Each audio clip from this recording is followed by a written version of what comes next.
नमस्कार। अध्ययन अड्डा यूट्यूब चैनल पर मैं दुष्यंत सिंह एक बार फिर से आप सभी लोगों का बहुत बहुत स्वागत करता हूं, इस उम्मीद के साथ कि आप सभी अच्छे होंगे और आपकी पढ़ाई लिखाई भी बहुत अच्छी चल रही होगी। जैसा कि मैंने आपसे कहा था कि हम लेखपाल के लिए ग्राम समाज विकास के क्वेश्चंस की एक सीरीज स्टार्ट करेंगे। आज आप उस सीरीज़ का पहला पार्ट देख रहे हैं और सबसे इम्पोर्टेंट चीज़ ये है कि जितना भी आपका सिलेबस है, जो भी आपके पूरे सेक्शन का ग्राम समाज विकास वाले सेक्शन के जो भी टॉपिक दिए गए हैं, ये जो क्वेश्चन मिलेंगे आपको बिल्कुल टॉपिक वाइज मिलेंगे। और दूसरी चीज़, आप में से बहुत सारे लोग ये पूछते हैं कि क्या सर आप जो प्रोवाइड कर रहे हैं ये सफिशिएंट है, क्या इससे काम हो जाएगा या हमको कोई और भी बुक पढ़नी पड़ेगी। तो मैं आपको बता दूं, ये जो क्वेश्चंस मैंने लिए हैं ये आपके मार्केट में जो भी आप सबसे बेस्ट बुक समझ रहे होंगे या जो भी किताबें आपको सही लग रही होंगी, कम से कम 2 से 3 बुक्स का मैंने रेफरेंस लिया है। इसके साथ साथ प्रीवियस ईयर्स को भी ध्यान में रखा है और जो भी सरकारी वेबसाइट होती हैं वहाँ से भी मैं डेटा कलेक्ट कर रहा हूँ, यानी लेटेस्ट डेटा। और दूसरी चीज़ ये कि जो सीरीज़ आप देख रहे हैं ग्रामीण विकास भारतीय संदर्भ में, ये आपका पहला टॉपिक है। उसी से रिलेटेड 40 क्वेश्चन आज हम डिस्कस करने वाले हैं। इसका एक पार्ट और आएगा। आज आप जो देख रहे हैं एक तरह से हम कह सकते हैं ये कॉन्सेप्ट बेस्ड क्वेश्चन है। दूसरे पार्ट में आपको डेटा बेस्ड क्वेश्चंस मिलेंगे इसी टॉपिक के, ठीक है।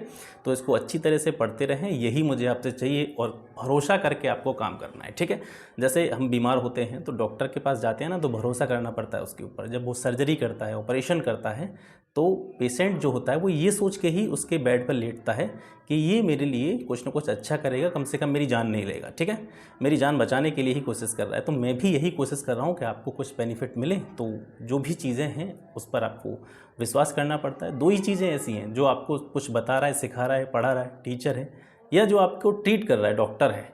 यही 2 लोग ऐसे होते हैं सोसाइटी में जिन पर हमको विश्वास करना पड़ता है। और विश्वास आप मुझ पर इसलिए कर सकते हैं क्योंकि मैं आपसे कुछ ले नहीं रहा हूँ। जितना भी टाइम मुझे मिल रहा है उस टाइम के अकॉर्डिंग मैं आपको चीज़ें देने का प्रयास कर रहा हूँ। सीरीज़ आज से स्टार्ट हो गई है तो लगातार चलती रहेगी। इसके साथ साथ एग्ज़ाम तक जो भी क्लासेस हैं, जो भी टॉपिक मुझे लगेगा ये टॉपिक इंपॉर्टेंट है, यहाँ से क्वेश्चन बन सकते हैं, तो उसकी वीडियो क्लासेस जो हैं वो भी चलती रहेंगी। और यूपी स्पेशल की क्लासेस भी कल से स्टार्ट हो जाएंगी, ठीक है। तो चलिए सेशन स्टार्ट करते हैं। पहला क्वेश्चन देखते हैं। ग्राम शब्द का सबसे पहले उल्लेख किस साहित्य में मिलता है? ठीक है, तो ग्राम शब्द जो है वो सबसे पहले इसका जो उल्लेख किया गया था वो वैदिक साहित्य में, वैदिक जो लिटरेचर है, ठीक है, वैदिक साहित्य में इसका सबसे पहले उल्लेख किया गया था। और वैदिक साहित्य में गाँवों के उत्थान के लिए, गाँव की समृद्धि के लिए, गाँव की प्रॉस्पेरिटी के लिए बहुत सारे मंत्र, बहुत सारी ऋचाएँ या बहुत सारी स्तुतियाँ इनके बारे में बताया गया है। या हम कह सकते हैं कि वैदिक साहित्य में गाँवों की समृद्धि के लिए, गाँवों की उन्नति के लिए बहुत सारी प्रार्थनाएं की गई हैं, ठीक है। नेक्स्ट क्वेश्चन है आपका, महाजनी प्रथा का सबसे पहले उल्लेख किस प्राचीन ग्रंथ में हुआ है? इस पर बात करने से पहले थोड़ा सा जान लेते हैं महाजनी प्रथा के बारे में। वैसे आपको पता होगा महाजनी प्रथा क्या होती है। मैं आपको बिल्कुल सीधे शब्दों में समझाता हूँ। जैसे कि मान लीजिए जैसे हम हैं और हमको अपनी आवश्यकताओं की पूर्ति के लिए धन की आवश्यकता है या पैसे की आवश्यकता है, और वो पैसा हमारे पास नहीं है, तो हम क्या करेंगे, किसी न किसी के पास जाएंगे।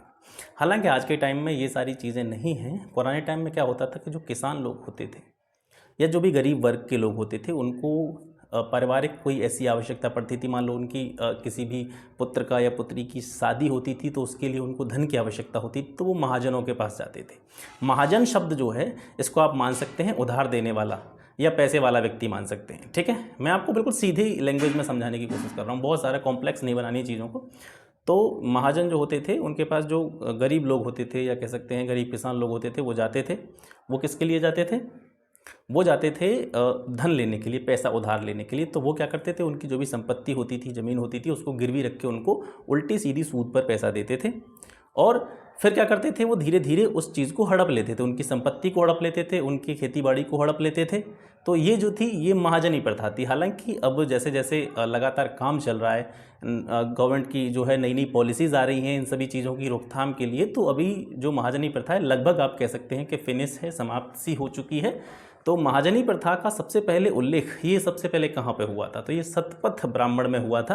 अब शतपथ ब्राह्मण क्या है? शतपथ ब्राह्मण जो है ये शुक्ल यजुर्वेद का ब्राह्मण ग्रंथ है। या हम कह सकते हैं कि शतपथ ब्राह्मण क्या है, एक ब्राह्मण ग्रंथ है। और किसका ब्राह्मण ग्रंथ है ये? शुक्ल यजुर्वेद का, और इसके लेखक थे ऋषि याज्ञवल्क्य। ठीक है, इतनी जानकारी इसके लिए सफिशिएंट है आपके लिए। नेक्स्ट क्वेश्चन है, समुदाय के लिए निम्नलिखित में से कौन सा आवश्यक तत्व होना चाहिए? ठीक है, यूँ तो समुदाय के गठन के लिए या समुदाय के फॉर्म होने के लिए बहुत सारे कारक होते हैं, बहुत सारी चीज़ें होती हैं जिनसे मिलकर के एक कम्युनिटी बनती है, एक समुदाय बनता है। लेकिन जो 4 ऑप्शन आपको दिए गए हैं, इन चारों ऑप्शंस में से ऐसा कौन सा ऑप्शन है जो सबसे ज़्यादा आवश्यक है कम्युनिटी के लिए, समुदाय के लिए? तो ऑप्शन देखें, पहले भाषा की समानता। तो भाषा की समानता देखिए कि इसका मतलब ये हुआ कि जिस जगह पर भाषा की समानता होगी वो समुदाय होगा। ठीक है, यह समुदाय में भाषा की समानता होना अत्यंत आवश्यक है। अत्यंत आवश्यक कैसे हो सकता है? आप कल्पना करके देखिए कि कोई सोसाइटी है, उस सोसाइटी में ज़रूरी नहीं है कि सभी लोग एक जैसी लैंग्वेज बोलते हों, अलग अलग भाषाएं भी बोल सकते हैं। ऐसे ही दूसरा ऑप्शन है सामान्य उद्देश्य। एक समुदाय में, एक कम्युनिटी में बहुत सारे लोग रह रहे हैं, ज़रूरी नहीं है उन सभी लोगों का उद्देश्य एक ही हो, या वो एक ही मोटिव से कार्य कर रहे हो, या एक ही मोटिव के साथ उस जगह पर रह रहे हो। ठीक है, तो उनका उद्देश्य भी अलग हो सकता है, तो ये भी कोई आवश्यक तत्व नहीं है। चौथा ऑप्शन देखते हैं, सदस्यों की बड़ी संख्या। ठीक है, समुदाय के लिए ये कोई भी आवश्यक तत्व नहीं है कि ज़्यादा बड़ी संख्या लोगों की होगी तभी उसको हम समुदाय कह सकते हैं। ठीक है, समुदाय तो 4 लोगों का भी हो सकता है, समुदाय 40 लोगों का भी हो सकता है, और समुदाय 40,000 लोगों का भी हो सकता है। ठीक है, तो समुदाय के लिए लोगों की संख्या कोई भी मायने नहीं रखती। तो जो तीसरा ऑप्शन है, निश्चित भौगोलिक क्षेत्र, देखिए ये सबसे आवश्यक तत्व है किसी भी समुदाय के लिए, किसी भी कम्युनिटी के लिए।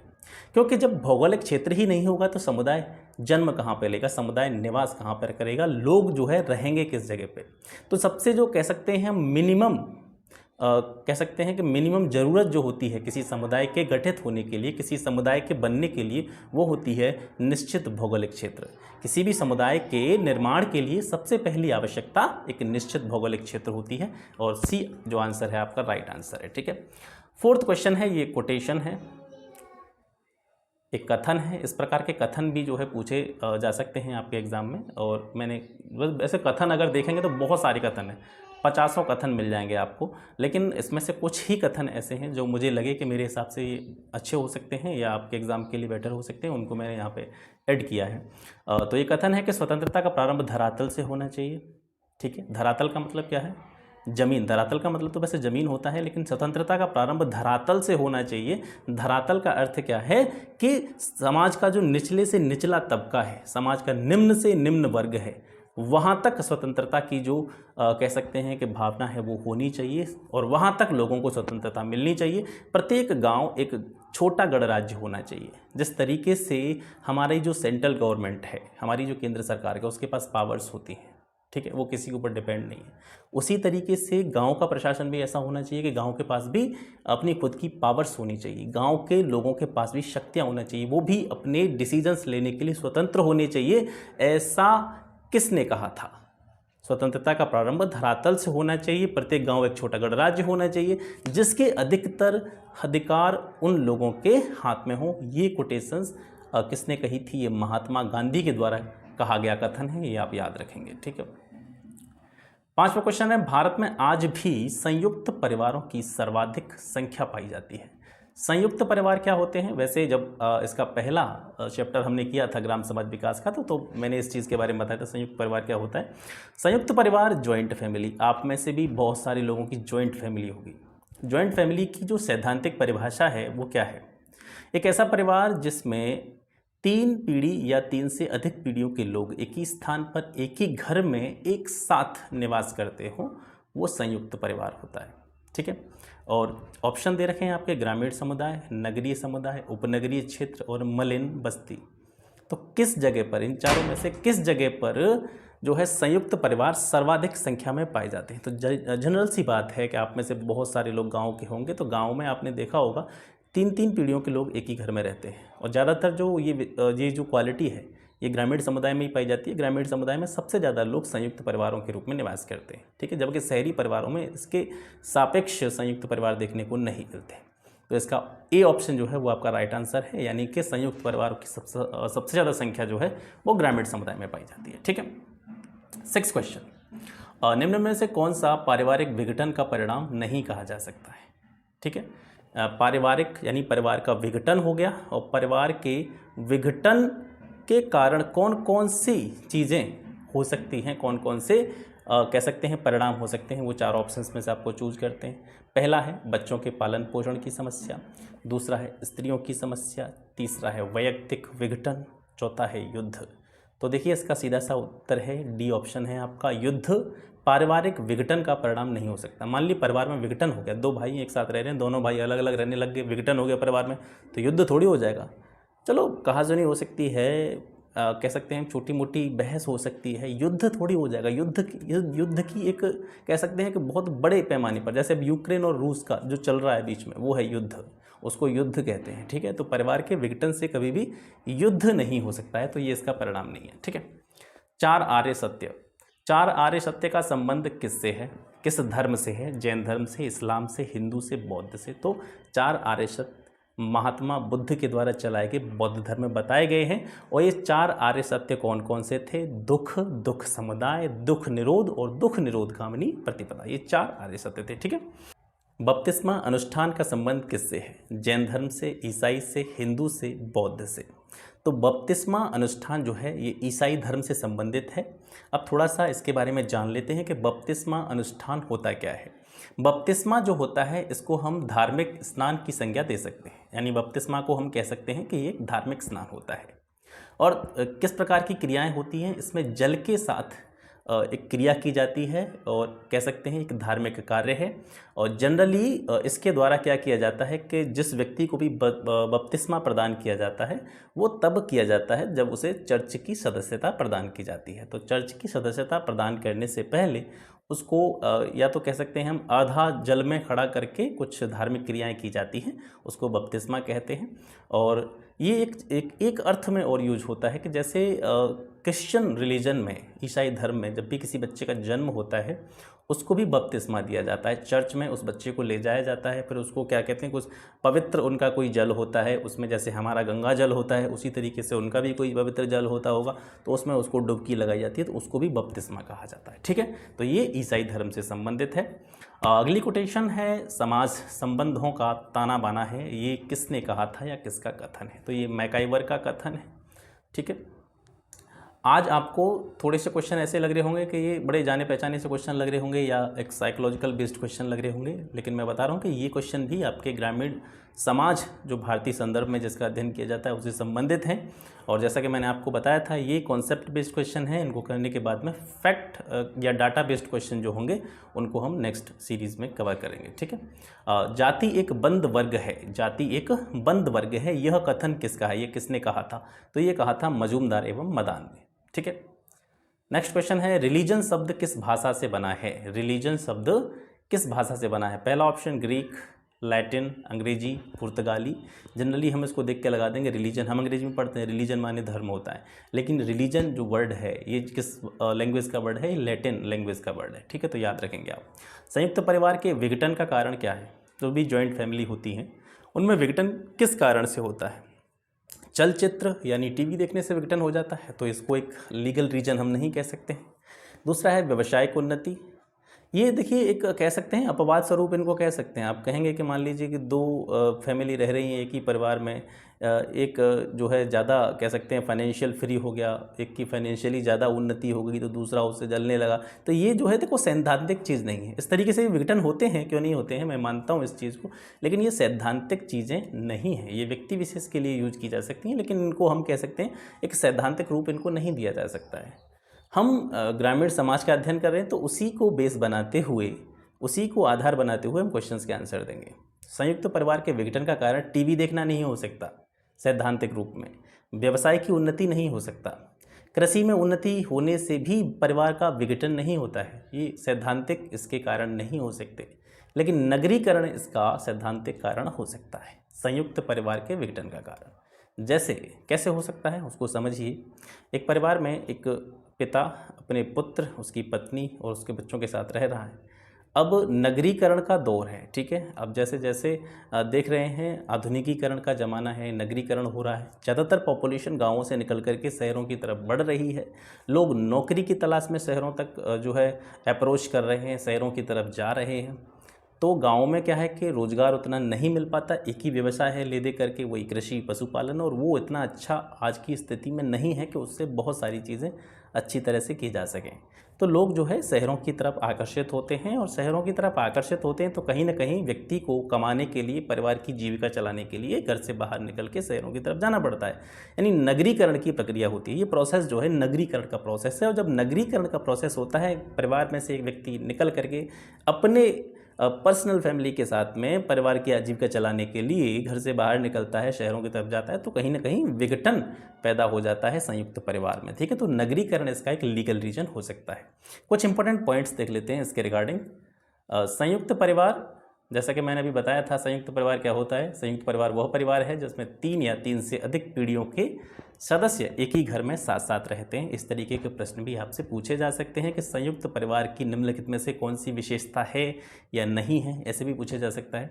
तो जो 3 पीढ़ियाँ होती हैं, तो उसमें एक पीढ़ी हो गई आपके दादा दादी, एक हो गए आपके माता पिता, एक चाचा चाची, ठीक है, चचेरे भाई, उनकी पत्नियाँ, विधवा बहनें, यानी ऐसी आपकी बहनें, ऐसे नहीं कहूँगा, वैसे नहीं होना चाहिए, लेकिन जो रूल है उस हिसाब से कहना। जैसे कोई भी किसी की बेटी होती है, उसका पति मर जाए, तो जब विधवा हो जाती है तो वो भी संयुक्त परिवार का अंग मानी जाती है, और बच्चे जो होते हैं उसके, वो भी संयुक्त परिवार का ही हिस्सा माने जाते हैं। ठीक है, तो ऐसा परिवार जिसमें 3 पीढ़ी या 3 से ज़्यादा पीढ़ियों के लोग एक साथ एक ही स्थान पर एक ही मकान में रहते हैं, वो संयुक्त परिवार कहलाता है। अगला क्वेश्चन है, निम्नलिखित में 3 तत्व, कौन कौन से तत्व? प्रकृति पर प्रत्यक्ष निर्भरता, दूसरा है सीमित आकार, और तीसरा है घनिष्ठ एवं प्राथमिक संबंध। ये किस समुदाय से संबंधित है? सबसे पहला वीडियो आपने जब देखा होगा ग्रामीण समाज का मेरा, ठीक है, जो मैंने आपको बताया था, तो उसमें मैंने आपको ग्रामीण समुदाय की या ग्रामीण समाज की विशेषताएं बताई थी कि ये जो होते हैं, जो ग्रामीण समुदाय के लोग होते हैं, प्रकृति पर प्रत्यक्ष रूप से निर्भर होते हैं। ठीक है, जैसे पशुपालन होता है, बागवानी होता है, ये गांव ग्रामीण क्षेत्रों में ज़्यादा होता है, तो डायरेक्टली अटैच्ड होते हैं नेचर से। ठीक है, प्रकृति से डायरेक्ट ये जो है डिपेंड रहते हैं, प्रत्यक्ष रूप से निर्भरता रहती है। इसके अलावा जो आकार होता है ग्रामीण समुदाय का, वो सीमित आकार होता है, बहुत बड़ा आकार नहीं होता है। शहरों की अपेक्षा इनका आकार जो है वो सीमित होता है। दूसरा, जो ग्रामीण समुदाय के लोग होते हैं, वो आपस में उनके जो रिलेशन होते हैं वो घनिष्ठ होते हैं, और प्राइमरी रिलेशन पाए जाते हैं, प्राथमिक संबंध पाए जाते हैं। शहरों में जो संबंध पाए जाते हैं, द्वितीयक संबंध पाए जाते हैं, याद रखना। प्राथमिक संबंधों को हम क्या मानते हैं? जो भी हमारे ब्लड रिलेशन होते हैं। ठीक है, बहुत बड़ा परिवार हो जाता है। जैसे कि संयुक्त परिवार के बारे में भी हम बात करें तो दादा दादी, चाचा चाची, ठीक है, माता पिता, भाई बहन, चचेरे भाई, चचेरी बहनें, तो बहुत सारा बड़ा परिवार हो जाता है। तो जो प्राथमिक संबंध हैं, एक तरह ब्लड रिलेशन, वो ज़्यादा पाए जाते हैं शहरी जीवन की अपेक्षा ग्रामीण समुदाय में। ठीक है, तो यहाँ पर ये तीनों क्वालिटी जो हैं ये ग्रामीण समुदाय से संबंधित हैं, तो पहला ऑप्शन आपका राइट ऑप्शन है। ठीक है, अगला प्रश्न आपका है, ग्रामीण समाज किस प्रकार के समाज के अंतर्गत आता है? पहला ऑप्शन परंपरागत, वैयक्तिक, आर्थिक, सांस्कृतिक। तो ग्रामीण समाज को हम परंपरागत समाज की श्रेणी में रखते हैं। 15वां क्वेश्चन है, फैलते हुए उद्योगों और भवनों के कारण नगरों का जो प्रसारण होता है या नगरों का जो विकास होता है, नगर फैलते हैं, उससे बनने वाले नगरीय क्षेत्रों को क्या कहा जाता है? बहुत ही इंपॉर्टेंट क्वेश्चन है, इसको आप ध्यान से समझना। इसकी थोड़ी सी मैंने एक्सप्लेनेशन भी दी है, आगे उसको भी देखेंगे। तो जब भी इंडस्ट्रियों का विकास होता है, उद्योगों का विकास होता है, भवन, नए नए भवन बनने लग जाते हैं, तो उससे एक नगरीकरण की प्रक्रिया हमको देखने को मिलती है। ठीक है, नगरीय क्षेत्र का विस्तार होता चला जाता है, नगर क्षेत्र जो है वो और बड़ा होता चला जाता है। तो इस प्रकार से जो नगरीय क्षेत्र बनते हैं उसको कहते हैं मेट्रोपोलिस। क्या बोलते हैं? मेट्रोपोलिस। तो मेट्रोपोलिस का शाब्दिक अर्थ अगर हम देखेंगे तो मेट्रोपोलिस का शाब्दिक अर्थ होता है बड़ा शहर। ठीक है, बड़ा शहर। अब इससे संबंधित कुछ महत्वपूर्ण चीज़ें हैं, उसको आप ध्यान से देखिएगा, और ये क्वेश्चन बड़ा इंपॉर्टेंट है, इसको आपको विशेष रूप से ध्यान रखना है। मेट्रोपोलिस का अर्थ होता है बड़ा शहर, और एक टर्म यूज किया जाता है अपना, जब भी हम सेंसस पढ़ते हैं, जब भी हम जनगणना पढ़ते हैं, वहाँ पे भी ये शब्द देखने को मिलता है, मेट्रोपॉलिटन सिटी। मेट्रोपॉलिटन सिटी को हिंदी में हम कहते हैं महानगर या महानगरीय क्षेत्र। ठीक है, तो जो मेट्रोपॉलिटन सिटी होते हैं, ये प्रश्न लेखपाल के रिगार्डिंग ही नहीं, बहुत सारे एकदम PCS तक के एग्जाम में ये पूछा गया है, कई तरीके से पूछा जाता है। या तो ये पूछ लेगा कि मेट्रोपॉलिटन सिटी किसे कहते हैं, उसकी परिभाषा क्या है। ठीक है, जनरली 10 लाख से ज़्यादा पॉपुलेशन वाले जो शहर होते हैं वो मेट्रोपॉलिटन सिटी कहलाते हैं, महानगर कहलाते हैं। तो इस तरीके से भी पूछा जा सकता है। और ये क्वेश्चन इस तरीके से भी पूछा जा सकता है कि भारत में कितने मेट्रोपॉलिटन सिटी हैं या यूपी में कितने मेट्रोपॉलिटन सिटी हैं, इस तरीके से भी क्वेश्चन आ सकता है। ठीक है, तो मेट्रोपॉलिटन सिटी वह सिटी होता है या वह शहर होता है जिसमें 10 लाख से अधिक पॉपुलेशन होती है, 10 लाख से अधिक जनसंख्या होती है। ठीक है, इसके साथ साथ हिंदी में इसको महानगर या महानगरीय क्षेत्र कहा जाता है। 2011 की सेंसस के अनुसार देखें, जनगणना के अनुसार देखें, उत्तर प्रदेश के रिस्पेक्ट में हम विशेष रूप से देखेंगे क्योंकि हम यूपी के एग्ज़ाम की तैयारी कर रहे हैं। तो 2011 की जनगणना के अनुसार यूपी में 1 लाख से 10 लाख तक की आबादी वाले जो वैधानिक नगर हैं, जिनको वैधानिक रूप से मान्यता प्राप्त है, वो है 64। ठीक है, बहुत इंपॉर्टेंट डाटा है ये। यूपी में 2011 की जनगणना के आधार पर 1 लाख से 10 लाख की आबादी, मतलब जिनकी आबादी 1 लाख से ज़्यादा और 10 लाख तक है, ऐसे शहरों की संख्या 64 है। और 10 लाख या अधिक जनसंख्या वाले जो शहर हैं यूपी के अंदर वो 7 हैं। ठीक है, तो 10 लाख से अधिक आबादी वाले नगर घटते हुए क्रम में मैंने आपको यहाँ पे बताने का प्रयास किया है। 10 लाख से अधिक आबादी वाले जो 7 शहर हैं 2011 की जनगणना के अनुसार, याद रखिए 2011 की जो जनगणना है उसके बाद से अब तक 10 साल हो चुके हैं। ठीक है, अकॉर्डिंग टू रूल 2021 में जनगणना के डाटा आ जाना चाहिए था, लेकिन ड्यू टू कोविड ये डाटा समय से नहीं आ पाया है। तो आपके लिए 2011 की जनगणना के आंकड़े भी उसी रूप में महत्वपूर्ण हैं। तो 2011 की जनगणना के बाद में इन 10 सालों में हो सकता है बहुत सारे जो 10 लाखी शहर होंगे या मेट्रोपॉलिटन सिटी होंगे वो बड़े भी होंगे, बढ़ भी गए होंगे, लेकिन उनसे हमें ज़्यादा कुछ मतलब नहीं है। हमें जो डाटा पूछा जाता है एक क्राइटेरिया के अंदर पूछा जाता है। तो मैं एक्सपेक्टेशन ये करता हूँ कि आपको जो डाटा पूछा जाएगा वो 2011 की जनगणना के आधार पर ही पूछा जाएगा। तो 10 लाख से अधिक आबादी वाले जो शहर हैं यूपी में घटते हुए क्रम में उनको लिखा है। सबसे बड़ा शहर है कानपुर नगर, उसके बाद में लखनऊ, फिर गाज़ियाबाद, फिर आगरा, फिर वाराणसी, फिर मेरठ, फिर प्रयागराज। ठीक है, तो ये 7 शहर हैं जिनकी जनसंख्या 10 लाख से अधिक है according to census data of 2011। अब एक वर्ड है मेगापोलिस। मेगापोलिस किसे कहते हैं? किसी महानगर के आसपास एक दूसरे के समीप स्थित बहुत से नगरों का क्षेत्र या ऐसा प्रदेश जिसमें बहुत से बड़े नगर या उपनगर एक दूसरे के समीप स्थित हों, तो वो सब मिलकर के मेगापोलिस बनाते हैं। जैसे मान लीजिए कि कोई 2 शहर हैं या 2 से ज़्यादा शहर हैं, 2-3 शहर या 4 शहर, उनकी सीमाएं आपस में सटी हुई हैं। सीमाएं तो शहरों की आपस में सटी ही हुई होती हैं, लेकिन मैं किस रिस्पेक्ट में इस चीज़ को कह रहा हूँ वो आप देखिए। जो शहरी क्षेत्र है, ठीक है, शहर में नगरीय क्षेत्र भी होता है, ग्रामीण क्षेत्र भी होता है, लेकिन मैं क्या कह रहा हूँ कि कोई नगरीय क्षेत्र है, शहर का ऐसा हिस्सा जो नगरीय है और उससे सटे हुए और 2-4 नगरीय क्षेत्र या और 2-4 नगरीय शहर, ठीक है, जो भी होंगे, तो वो एक साथ मिलकर के एक बहुत बड़ा समुदाय क्रिएट करते हैं, एक बहुत बड़ा नगर रूपी जो है कह सकते हैं यूनिट बनाते हैं। तो उसको हम कहते हैं मेगापोलिस। ठीक है, तो इसको याद रखेंगे। इंडियन विलेज पुस्तक के लेखक कौन हैं? H.C. दुबे ने इंडियन विलेज पुस्तक लिखी है। 17 क्वेश्चन है, निम्न में से कौन सी एक ग्रामीण जीवन की विशेषता है? परिवारवाद, गतिशीलता, ऋणग्रस्तता, मुकदमेबाजी।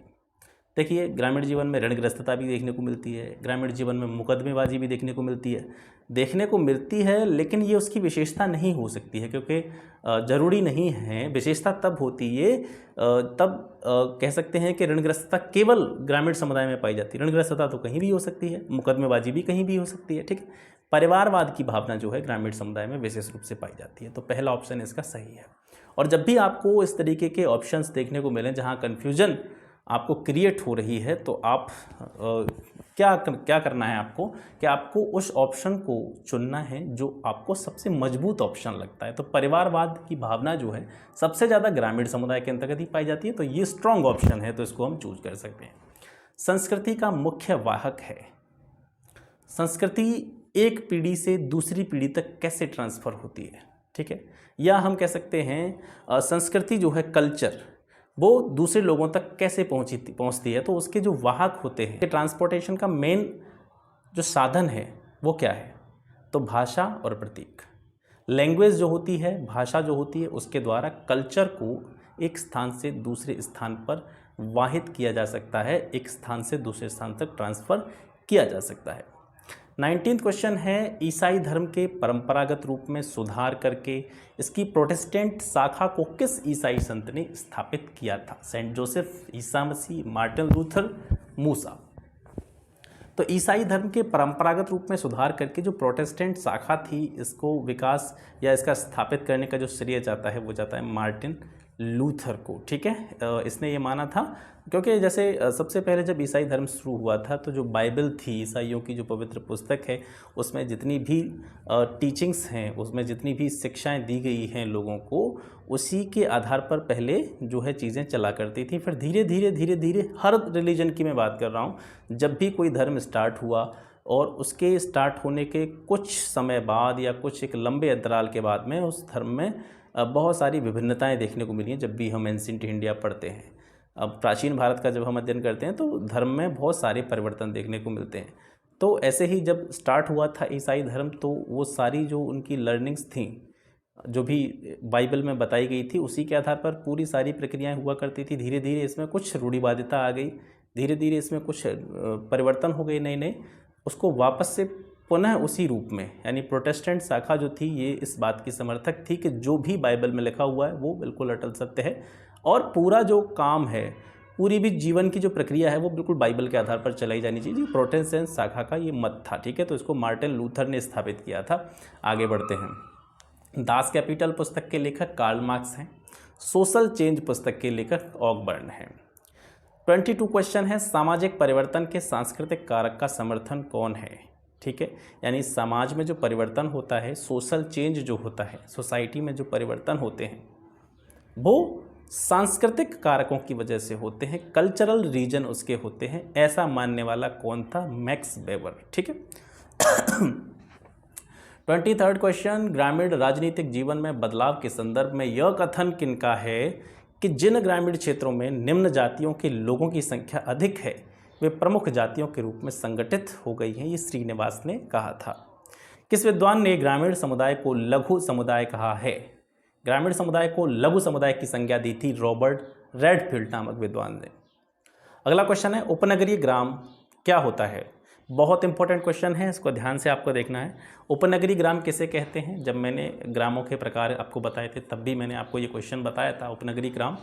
उपनगरीय ग्राम वह ग्राम होता है जिसकी सीमा शहर की सीमा से सटी हुई होती है।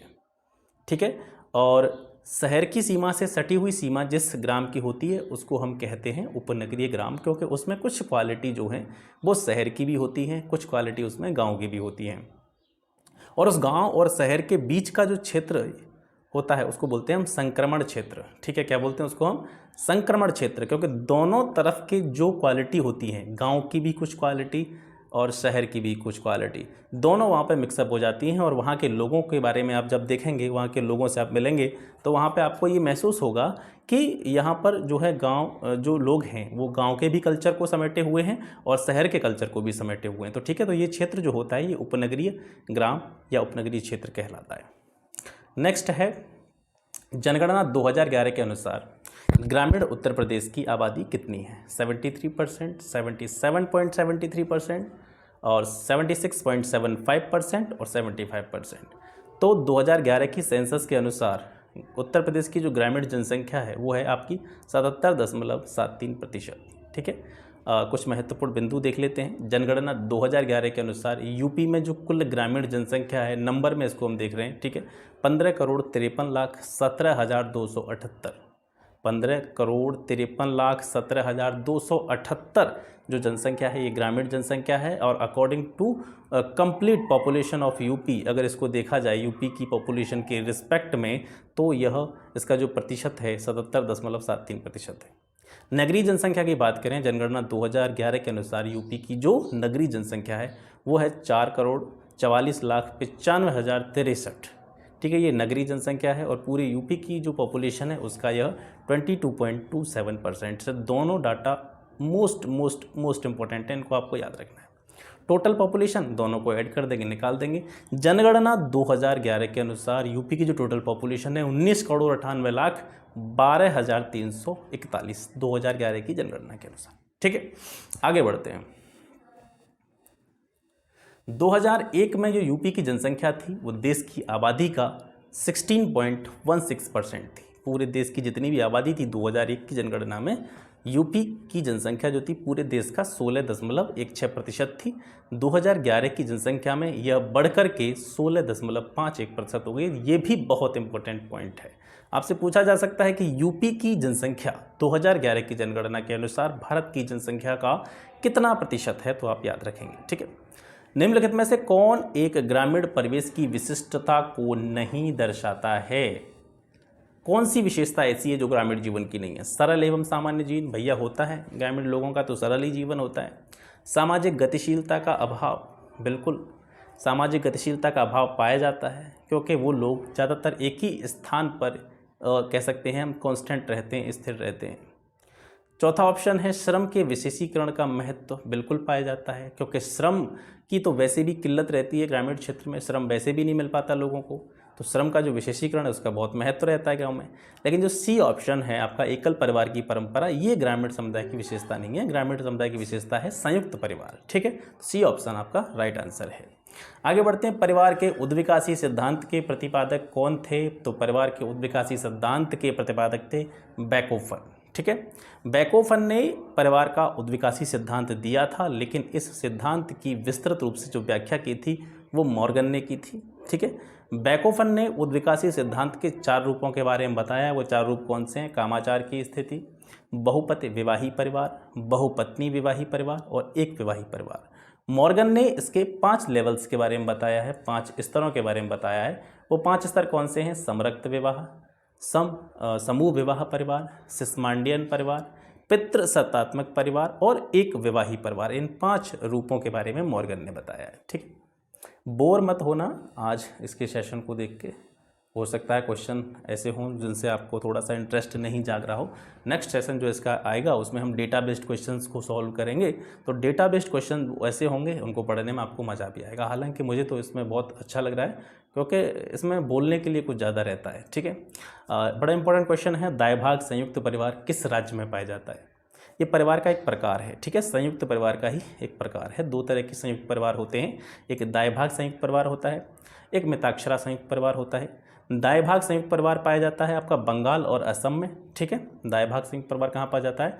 बंगाल में और असम में। और बंगाल और असम को छोड़ करके पूरे देश में जितने भी संयुक्त परिवार पाए जाते हैं वो मिताक्षरा संयुक्त परिवार कहलाते हैं। ठीक है, यानी आप और हम जिन जॉइंट्स फैमिली में रह रहे हैं वो सभी मिताक्षरा संयुक्त परिवार का ही रूप है। आगे देखते हैं, सरकार के द्वारा किए गए वे कौन से प्रयास हैं जिनसे संस्कृतिकरण, एक सेकेंड, सरकार के द्वारा किए गए वे कौन से प्रयास हैं जिनके द्वारा संस्कृतिकरण की प्रक्रिया को बढ़ावा मिलता है, कल्चराइजेशन को जो है बढ़ावा मिलता है? आरक्षण की व्यवस्था, भूमि सुधार, मताधिकार या सभी? तो इसका आंसर है सभी। इन सारी चीज़ों से ही कल्चराइजेशन को बढ़ावा मिलता है, संस्कृतिकरण को बढ़ावा मिलता है। निम्नलिखित में से किससे नगरीकरण की प्रक्रिया जुड़ी है? नगरीकरण की प्रक्रिया किस पर डिपेंड रहती है? देखिए, ग्रामीण क्षेत्रों से नगरीय क्षेत्रों की तो आकर्षण, ये भी जो है नगरीकरण में होता है। नगरीकरण में क्या होता है? नगरीकरण का मतलब है नगरों की ओर आकर्षण लोगों का। तो ग्रामीण क्षेत्र से जब लोग निकल करके शहरी क्षेत्र की ओर जाते हैं तो वो नगरीकरण की प्रक्रिया होती है। नगरीय केंद्रों की संख्या में अगर वृद्धि होने लग जाती है तो ये भी नगरीकरण का ही एक रूप है। इसके अलावा नगरों में अगर जो पॉपुलेशन है, जनसंख्या है, वो स्वाभाविक रूप से बढ़ने लग जाती है तो इसको भी हम नगरीकरण कहते हैं। ठीक है, तो तीनों ही चीज़ें जो हैं ये नगरीकरण की प्रक्रिया से जुड़ी हुई चीज़ें हैं, तो इसका जो डी ऑप्शन है वो राइट आंसर है। आगे बढ़ते हैं, निम्न में से कौन सी विशेषता नगरीय समुदाय की है? नगरीय समुदाय में कौन कौन सी विशेषताएं पाई जाती हैं? देखिए, पहला ऑप्शन है बड़ा आकार। तो नगरीय जो समुदाय होता है, जनरल सी बात है, वो बड़ा आकार होता है उसका। गैर कृषि व्यवसाय, नगरीय जो समुदाय है उसमें व्यवसाय जो होता है वो कृषि को छोड़ करके अन्य व्यवसाय होते हैं, क्योंकि कृषि व्यवसाय जो है जनरली ग्रामीण समुदाय में पाया जाता है। और सी ऑप्शन है द्वितीयक संबंध की प्रधानता। जैसा कि मैंने अभी थोड़ी देर पहले आपको बताया था, ग्रामीण समुदाय में जो संबंध पाए जाते हैं वो प्राथमिक या प्राइमरी रिलेशन पाए जाते हैं। सेकेंडरी रिलेशन या द्वितीयक संबंध जो पाए जाते हैं वो शहरी समुदाय में पाए जाते हैं। तीनों चीज़ें जो हैं ये नगरीय समुदाय की विशेषता मानी जा सकती हैं, तो डी ऑप्शन इसका राइट आंसर है। इंडियन विलेज, ये क्वेश्चन दोबारा आ गया, चलो कोई दिक्कत नहीं है। इंडियन विलेज पुस्तक के लेखक एस सी दुबे हैं। कौन सी ग्रामीण समाज की विशेषता नहीं है? अब ग्रामीण समाज की विशेषता कौन सी नहीं होती है? कृषि व्यवसाय, ये तो विशेषता है, क्योंकि ग्रामीण जो कम्युनिटी होती है, समुदाय होता है, वहाँ तो कृषि मुख्य रूप से प्रमुख व्यवसाय के रूप में जाना जाता है। दूसरा है प्रकृति से प्रत्यक्ष संबंध, प्रकृति से भी इनके प्रत्यक्ष रूप से संबंध होते हैं। सजातीय सदस्य, ज़्यादातर सदस्य जो ग्रामीण समुदाय में पाए जाते हैं वो एक ही वर्ग से रिलेटेड होते हैं ज़्यादातर, ठीक है। लेकिन द्वितीयक संबंध जो हैं ये नगरीय समुदाय में पाए जाते हैं, तो ये सी ऑप्शन इसका राइट आंसर है। कौन सी दशा नगरों के विकास का कारण नहीं है? यानी ऐसी कौन सी कंडीशन है जिससे नगरों का विकास नहीं होता है? औद्योगिकीकरण, औद्योगिकीकरण जो मतलब कह सकते हैं इंडस्ट्रियलाइजेशन जो होता है, औद्योगिकीकरण होता है, उससे तो नगरों का विकास होता है, ठीक है। नगर जो भी होते हैं उनमें इंडस्ट्री, नई नई रोज़ इंडस्ट्री बनती रहती हैं, समय समय पर बहुत सारे उद्योग धंधों का विकास होता रहता है, तो ये नगरों के विकास का एक कारक है। और यातायात साधनों का विकास, भाई नगरों में रोज़ नई नई चीज़ें आती रहती हैं, जैसे कभी कोई गाड़ी आ गई, मान लो कब मेट्रो आ गई, है ना, तो जो यातायात के ट्रांसपोर्टेशन के जो भी साधन होते हैं उनका भी लगातार विकास होता रहता है, डेवलपमेंट होता रहता है। व्यापार और वाणिज्य, ठीक है, जो भी ट्रेड होता है आपका, व्यापार होता है, उससे जुड़ी हुई चीज़ें भी नगरों में पाई जाती हैं। स्वास्थ्य दशाओं के आधार पर हम नगरों के विकास को जो है नहीं समझ सकते हैं। स्वास्थ्य दशाएं जो होती हैं, हेल्थ कंडीशन के आधार पर नगरों के विकास की परिसीमा तय नहीं की जा सकती है, तो ये बी ऑप्शन इसका राइट आंसर है। नगरीकरण जीवन की एक पद्धति है, ये किसने कहा था? थॉमस मूरे, ब्लूमैन, गॉफमैन या लुईस बर्थ? तो नगरीकरण को जीवन की पद्धति किसने कहा था? लुईस बर्थ ने कहा था। ग्राम शब्द से किस चीज़ का बोध होता है? दस्तकारों के एक समूह का, निश्चित भौगोलिक क्षेत्र का, एक विशेष जीवन विधि का, या जनजातियों की बस्ती का, ठीक है। तो जो ग्राम शब्द बोध कराता है वो एक विशेष प्रकार की जीवन विधि का बोध कराता है। अब तीनों ऑप्शन क्यों नहीं हो सकते हैं? दस्तकारों का समूह, ग्राम हो सकता है, नहीं भी हो सकता है। ज़रूरी थोड़ी है कि जहाँ पे दस्तकार हो वो ग्राम हो, ज़रूरी नहीं है कि निश्चित भौगोलिक क्षेत्र है वहाँ ग्राम ही हो, क्योंकि निश्चित भौगोलिक क्षेत्र ग्राम का भी होता है, निश्चित भौगोलिक क्षेत्र नगर का भी होता है, ठीक है। तो ये जो है दोनों इसके स्ट्रॉन्ग ऑप्शन नहीं है। जनजातियों की बस्ती, जहाँ जनजातियों की बस्ती है, या हम कह सकते हैं जनजातियों की बस्ती ग्राम ही हो सकता है। भाई जनजाति तो कह सकते हैं जंगलों में भी रहती हैं, तो वो भी ग्राम का बोध नहीं करा सकती हैं। तो ये हम कह सकते हैं कि देखिए नगरीय जीवन जो होता है उसकी भी अपनी एक विशेष जीवन विधि होती है, और इसी तरीके से ग्रामीण जीवन की भी अपनी एक विशेष जीवन विधि होती है। तो एक विशेष जीवन विधि ग्राम शब्द का बोध करा सकती है, ठीक है। तो ये इसका जो सी ऑप्शन है इसका आंसर है, ठीक है। 38 क्वेश्चन है, आधुनिकीकरण ने मानव मन के किस दृष्टिकोण में परिवर्तन किया है? जो भी मॉडर्नाइजेशन हो रहा है, आधुनिकीकरण हो रहा है, उसके आधार पर मनुष्य का जो मन है, मानव का जो मन है, उसका कौन सा दृष्टिकोण उसके आधार पर चेंज हुआ है? जातिगत दृष्टिकोण। अब देखे होंगे पहले जाति प्रथाएं बहुत सारे लोग मानते थे, ठीक है, जाति प्रथाएं बहुत कह सकते हैं कि प्रबल मात्रा में प्रचलित थी, लेकिन आज की डेट में जैसे जैसे लोग एजुकेटेड हो रहे हैं, जैसे जैसे मॉडर्नाइजेशन हो रहा है, आधुनिकीकरण हो रहा है, लोग इन चीज़ों को छोड़ते चले जा रहे हैं, लोग इन चीज़ों से दूर होते चले जा रहे हैं। धार्मिक दृष्टिकोण, पहले धर्म का बड़ा बोलबाला था, ठीक है, एक धर्म दूसरे धर्म से घृणा, ईर्ष्या, ठीक है। हालांकि आज भी वो चीज़ें विद्यमान हैं, आज भी वो चीज़ें हैं, लेकिन कह सकते हैं कि धीरे धीरे फिर भी पुराने समय की अपेक्षा इन चीज़ों में परिवर्तन होता चला जा रहा है। सांस्कृतिक दृष्टिकोण, लोग एक दूसरे के कल्चर को अपनाना पसंद नहीं करते थे, लेकिन आज आपने देखा होगा हमारे देश के कल्चर को भी बाहर के लोग, जो भी बाहर की कंट्री हैं, फॉरेन कंट्री हैं, वो भी हमारे देश के कल्चर को, हमारी देश की संस्कृति को अपना रहे हैं। तो सांस्कृतिक दृष्टिकोण भी जो है बदला है पिछले कुछ समय में, ठीक है। तो आधुनिकीकरण हुआ है, तो इससे जाति के दृष्टिकोण बदल गए, संस्कृति के दृष्टिकोण बदल गए, धार्मिक के दृष्टिकोण बदल गए। तो कह सकते हैं हम सभी चीज़ें जो हैं, इन सभी ने मानव मन के दृष्टिकोण में परिवर्तन किया है। भारत में हिंदी के बाद किस भाषा को बोलने वाले लोगों की संख्या सर्वाधिक है? बहुत ही इंपॉर्टेंट क्वेश्चन है, ठीक है। भारत में सबसे ज़्यादा हिंदी बोली जाती है। हिंदी के बाद में जो सर्वाधिक बोली जाने वाली या सर्वाधिक लोगों के द्वारा बोली जाने वाली जो लैंग्वेज है वो है आपकी बांग्ला, ठीक है। और नीचे मैंने एक क्रम दिया है संख्या के आधार पर, यानी लोगों के द्वारा बोली जाने वाली जो संख्या है वो संख्या के आधार पर इन लैंग्वेजेस का क्रम मैंने दे रखा है। सबसे ज़्यादा मात्रा में हिंदी बोली जाती है, दूसरा स्थान बंगाली का है, तीसरा मराठी, चौथा तेलुगु, पांचवा तमिल, छठवां गुजराती, सातवां उर्दू और आठवां कन्नड़, ठीक है। ये क्रम आप याद रखेंगे। और आज का लास्ट क्वेश्चन सर, कस्बा वह क्षेत्र होता है, यानी कस्बा किसको कहते हैं? पहला ऑप्शन गांव से बड़ा होता है, दूसरा ऑप्शन गांव से छोटा होता है, तीसरा ऑप्शन नगर से बड़ा होता है, चौथा गांव और नगर के बीच का होता है। तो जो कस्बा होता है न तो वो गांव की कैटेगरी में आता है न नगर की कैटेगरी में आता है। गांव और नगर के बीच का जो कह सकते हैं हम एरिया होता है, वो बीच में कोई छोटा सा टाउन बना दिया तो उसको हम कहते हैं कस्बा कह सकते हैं उसको, ठीक है। तो कस्बा होता है गांव और नगर के बीच की कैटेगरी में उसको रख सकते हैं। तो ये हो गए 40 क्वेश्चन, ठीक है। और दूसरी चीज़ मैं ये भी कहूँगा आपसे, बेशक आप कोई बुक के MCQ मत लगाना, क्योंकि मैं लगभग सारी बुक्स को यहाँ पे आपको कवर करा दूंगा, ऐसे ही आपको कवर करा दूंगा। मैं चाहता तो उसके आधार पर भी, जैसे मान लो कि बुक है तो बुक की फ़ोटो के, लेकिन वो मुझे सही नहीं लगा तो मैंने चलो थोड़ी बहुत मेहनत कर लेते हैं, तो उसको लिख के, थोड़ा सा टाइम लगा उसको लिख के मैंने इसको किया। और जहाँ जहाँ मुझे आवश्यकता महसूस हुई कि यहाँ पर जो है कुछ चीज़ें आपको बतानी चाहिए, कुछ अलग से चीज़ें, कुछ अलग से फैक्ट आपको बताने चाहिए, वो भी मैंने आपको बताने की कोशिश की।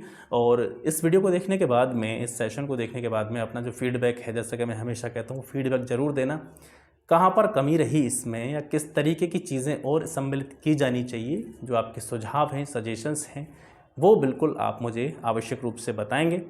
और क्योंकि जैसा कि मैं कह सकूँ, टेक्निकली थोड़ा सा कम नॉलेज है मुझे चीज़ों के बारे में, और तकनीकी साधनों का भी मेरे पास अभाव है। जितना भी काम अब तक मैं कर रहा हूँ, जितनी भी वीडियोज़ मैं आपको अपलोड करता हूँ, वो सब मैंने अपने मोबाइल से अपलोड किए। मोबाइल भी बेचारा क्या करे, हैंग हो जाता है वो।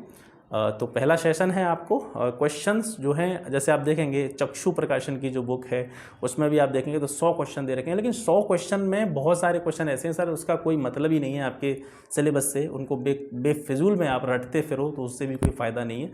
देखिए यही चीज़ होती है। अब जैसे मैं आपको बता रहा हूँ, आप यकीन कीजिए, मैंने उसमें से बहुत सारे क्वेश्चन जो है कट कर दिए, मैंने ये इनको नहीं बताना है आपको। और कुछ क्वेश्चन मैंने वहाँ से भी लिए, कुछ क्वेश्चन ओरिजिनली बता रहा हूँ आपको, मैं ये नहीं कह रहा, उत्पत्ति करता हूँ मैं क्वेश्चंस की। कुछ क्वेश्चन मैंने अरिहंत से भी लिए हैं, कुछ क्वेश्चन मैंने चक्षु प्रकाशन से भी लिए हैं, घटना चक्र से भी लिए हैं। मतलब जो जो बुक्स मुझे लग रही हैं, जो जो क्वेश्चन मुझे सही लग रहे हैं, और काफ़ी सोच समझ के, टाइम थोड़ा सा लग गया इसी वजह से, मैं सोचता रह गया किस तरीके से क्वेश्चन बनाऊँ, PDF फॉर्मेट में हाथ से लिख के बनाऊँ, बोर्ड पर बनाऊँ। वैसे मुझे इससे कंफर्टेबल बोर्ड ही लगता है, तो मैं जो नेक्स्ट होगा वो बोर्ड पे ही मैं आपको क्वेश्चन एक्सप्लेन कराऊंगा, ठीक है। तो अगला जो सेशन होगा इसका, अभी हम ग्राम समाज भारतीय संदर्भ में पढ़ रहे थे, उसी ये क्वेश्चन है। कॉन्सेप्ट मैं आपको पहले क्लियर करा ही चुका हूँ, उसका पहला सेशन ये हो गया। दूसरा सेशन जिसमें हम डेटा बेस्ड क्वेश्चन करेंगे, कल आपको जो है वो वीडियो शाम को 6 बजे मिल जाएगा, ठीक है। तो फिर मिलते हैं आपसे नेक्स्ट वीडियो में एक नए टॉपिक के साथ में। बने रहिए और जुड़े रहिए और लोगों को जोड़ने का प्रयास कीजिए। तब तक के लिए नमस्कार, जय हिंद।